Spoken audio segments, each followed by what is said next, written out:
Hello guys, welcome to Siva rapid farm. இன்றைக்கி நம்ம என்ன பார்க்க போகிறோம்னா, நம்ம ஃபார்மில் நம்ம கேஜ் செட்டப்லாம் எப்படி இருக்குன்னு சொல்லி பார்க்க போகிறோம்.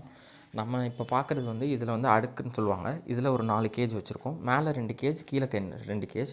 அப்புறம் இந்த செட்டப் ஆக்சுவலாக வந்துட்டு இதுவும் ரேக் சிஸ்டம் தான். இப்போ இதெல்லாம் லைன் கேஜ். இப்போ இந்த மாதிரி லைனில் நம்மக்கிட்ட பார்த்திங்கன்னா ஒரு 12 இருக்கும். கீழே மட்டும் லைனில் அப்படி ஒரு 12 இருக்கும். அந்த மாதிரி ரேக்கில் ஒரு 12 வச்சுருக்கோம். அந்த மாதிரி லைனில் ஒரு 12 வச்சுருக்கோம். அது இல்லாமல் ரேக் சிஸ்டமில் பார்த்திங்கன்னா 2 ரேக் சிஸ்டம் இருக்குது.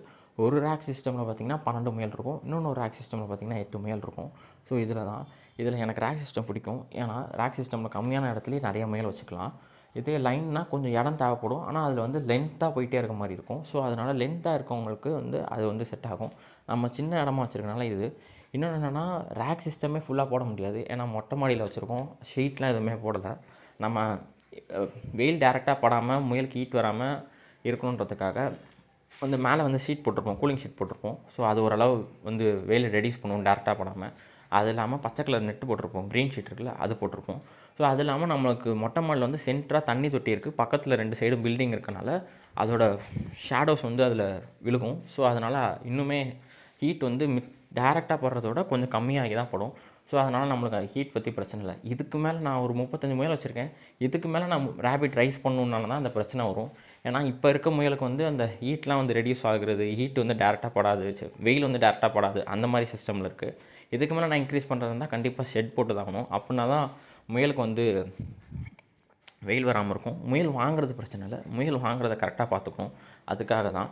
இதேமாதிரி மழை டைமில், வெயில் டைம்லலாம் பார்த்திங்கன்னா நம்ம ஷெட்டு போடாதனால ஃபார்மே வந்துட்டு மழை பெஞ்சால் நொசன்னு ஆகிடும். அதனால் க்ளீனிங் ஒர்க் வந்து ரொம்ப அதிகமாக இருக்கும்.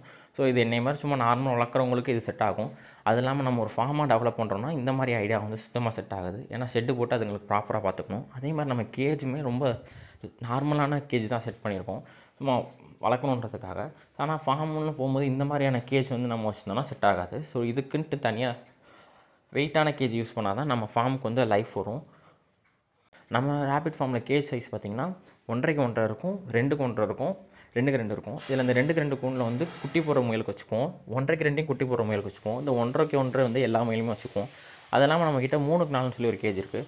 அது எதுக்குன்னா, அதுக்குள்ளே வந்து குட்டி முயல்லாம் போட்டு வச்சுக்குவோம். சம்டைம் நம்மக்கிட்ட அடல்ட் அதிகமாக இருக்கும்போது குட்டி முயலெல்லாம் தூக்கி ஒன்றா போட்டுட்டு அடல்ட் முயல்லாம் அந்த காலியாக வரத்தில் போட்டுக்கலாம். அதனால தாங்க நீங்களும் வந்துட்டு உங்கள் ரேபிட் வைக்கணும்னு வச்சிங்கன்னா, உங்களுக்கு எந்த மாதிரியான ஐடியா இல்லை உங்களுக்கு எந்த மாதிரியான வச்சா செட் ஆகும்னு சொல்லிட்டு அந்த மாதிரி கொஞ்சம் கொஞ்சமாக செட் பண்ணிங்கன்னா ஈஸியாக இருக்கும் கைஸ். ஓகே கைஸ், அவ்வளோதான். இந்த வீடியோவில் நம்ம ரேபிட் கேஜ் சிஸ்டம் எப்படி வச்சுருக்கோம்னு சொல்லி பார்த்துருப்போம். இதே மாதிரி உங்களுக்கு ரேபிட் பற்றி இன்ஃபர்மேஷன் தெரிஞ்சுன்னு வச்சிங்கன்னா நம்ம ஃபாலோ சப்ஸ்கிரைப் பண்ணி வச்சுக்கோங்க.